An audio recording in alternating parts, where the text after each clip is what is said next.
ജീവിതം പഠിക്കാൻ ഒരുപാട് ദൂരമൊന്നും പോകണ്ട ജെറി. ഈ സ്ട്രീറ്റിന്റെ ഒരറ്റം മുതൽ മറ്റേ അറ്റം വരെ വലിച്ചൊരു നടത്തം നടത്താൽ മതി.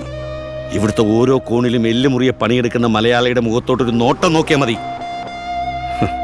തമാശയായിട്ട് എല്ലാവരും പറയുന്നൊരു കാര്യമുണ്ട്, ലോകത്തിന്റെ ഏത് കോണിൽ ചെന്നാലും ഒരു മലയാളി ഉണ്ടാവുമെന്ന്. അത് തമാശയല്ല. കടലും മലയൊക്കെ കിടന്ന് ഏത് നാട്ടിലും പോയി സ്വന്തം സാമ്രാജ്യം ഉണ്ടാക്കി എടുത്തിട്ടുള്ളവൻ തന്നെയാണ് മലയാളി. നിന്റെ അപ്പനെങ്ങനായിരുന്നു? ജേക്കബിന്റെ മകൻ എന്റെ മുന്നിൽ നിന്ന് കരയാൻ പാടില്ല. തോറ്റുപോയതിനെ പോലെ വന്ന് നിൽക്കാൻ പാടില്ല. വണ്ടി ഇറങ്ങടാ.